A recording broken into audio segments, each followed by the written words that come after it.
এই আপনারা কথা বলেন না প্লিজ আপনারা শুনেন না আমি আমার কাগজ দেখবে প্রশাসনের কাগজ দেখবে এই শুনেন প্লিজ প্লিজ কেউ কথা না বলি এখনো জমি কোন আর যদি না থাকে সেটাও আমরা দেখব আমরা দেখেন কাজ হবে তার জন্য আমরা প্রশাসন এনেছি কথা বলেছেন আমি এনেছি দুইটা আমি এনেছি কমিশন আমরা সরকারি লোক আমাদেরকে এখানে পাঠিয়েছে আপনাদের সাথে কথা বলা বা গন্ডগোল করার জন্য আমার এখানে জমি যদি উচ্ছেদ করতে হয় করবো না করতে হয় না করবো যা করার তাই করবো আর দ্বিতীয় যদি কেউ কোনো কথা বলেছেন একটাও কিন্তু বাড়ি ফেরত যাইতে পারে সে যেই হোক না কেন যত বড় শক্তিশালী কথা শেষ একটা কথা বলবেন আমি কোনো কথা না এই আপনি কে জান উপরে যান উনি এসেছে ওনার কথা বলেছে ওনার কাগজপত্র যদি দেখার মতন পরিস্থিতি হয় আমি দেখবো নাহলে আদালতে পাঠিয়ে দেবো সে ক্ষমতা আমাদের আছে উনি ঝামেলা করবো ওনাকে অ্যারেস্ট করবো আপনি ঝামেলা করবেন আপনি যে দলই করেন আমার দেখান আমি চাকরি করতে ইচ্ছি আপনার সাথে মারামারি গন্ডগোল করতে কথা ঠিক আছে ভাই আমরা তো এখানে সাথে হবে তুমি কথা বলো আমরা জেল খাইতে পাই জেলে যাব রবি বাইদিন আমরা এটা উচ্ছেদ করব হ্যাঁ দাও কাগজ কোর্টের আদেশ ছাড়া বাইরে কোর্টের আদেশ আমাদের আদেশ আছে কোর্টের সেগুলো দেখাবে দেখাবো হয়ে গেল সমস্যা কি আচ্ছা ঠিক আছে এটা হচ্ছে আপিল মামলা মিসে যে মামলা রুরা রায় করেছিল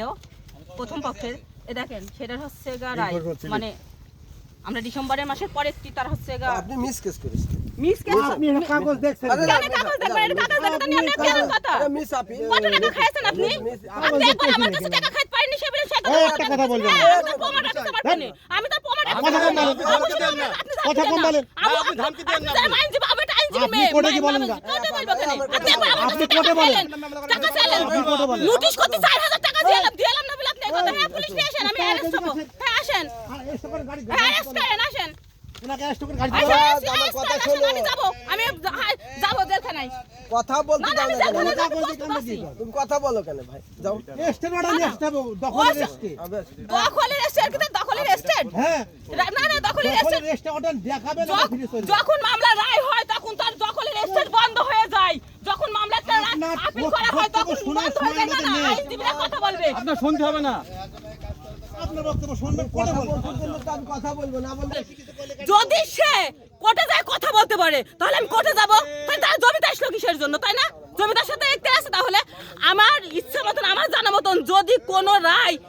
বেড়ায় যদি আপিল কার্যকারী হয় তাহলে সেই রায়টা স্থগিত হয়ে যায় আপাতত এই মামলা চলমান মামলার যতক্ষণ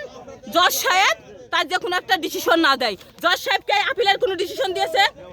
না দেয়নি তাহলে কিসের জন্য তারা এখানে আসলো তাদের একটা কথা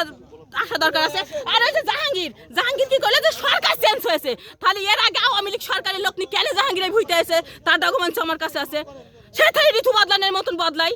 আচ্ছা ঠিক আছে প্রথম কোর্টে নিম্ন আদালতে তার রায় হয়েছে আমি মানলাম আমার রায় হয়নি কিন্তু আমার তো আরো জায়গা আছে আমি সেখানে গিয়ে আপিল করেছি আপিল আমার মামলা গ্রহণ করেছে যদি আপিল আমার মামলা গ্রহণ করে থাকে তাহলে সেটা স্থগিত যদি আমার আপিল গ্রহণ না করতে পারতো সে দখলে আসতে পারতো স্থগিত হইতো না হয়তো কখনো হতো না তাহলে সে